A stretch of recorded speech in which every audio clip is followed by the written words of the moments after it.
You made reference to the government supporting some of these, or at least providing a conducive environment that could support these innovative technological breakthroughs. What would you say have been some of the challenges that are still those that we need to overcome in order to take these innovations to the next level? And I'm talking we from the perspective of these young African entrepreneurs. That's an important question.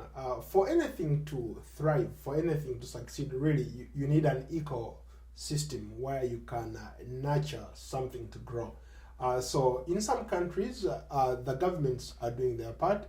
They've created this enabling environment where young people, or they've created incubators where people with ideas can go and exchange ideas and learn from each other. What more do they still need to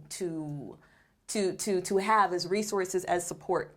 Well, there are a couple of things. The number one thing that everyone seems to talk about is, for example, is the infrastructure. We still have an infrastructure problem. Take, for example, in most of these African countries that I've been to, they have challenges when it comes to electricity. There is literal or no electricity in some places. And how are you going to run a business if you don't have power? So one of the things that I really think that is very, very critical right now is having power, access to power. The other thing that I think is the politics. One of the things that I find interesting and at the same time threatening innovation in Africa is the politics of the day. Good phrase.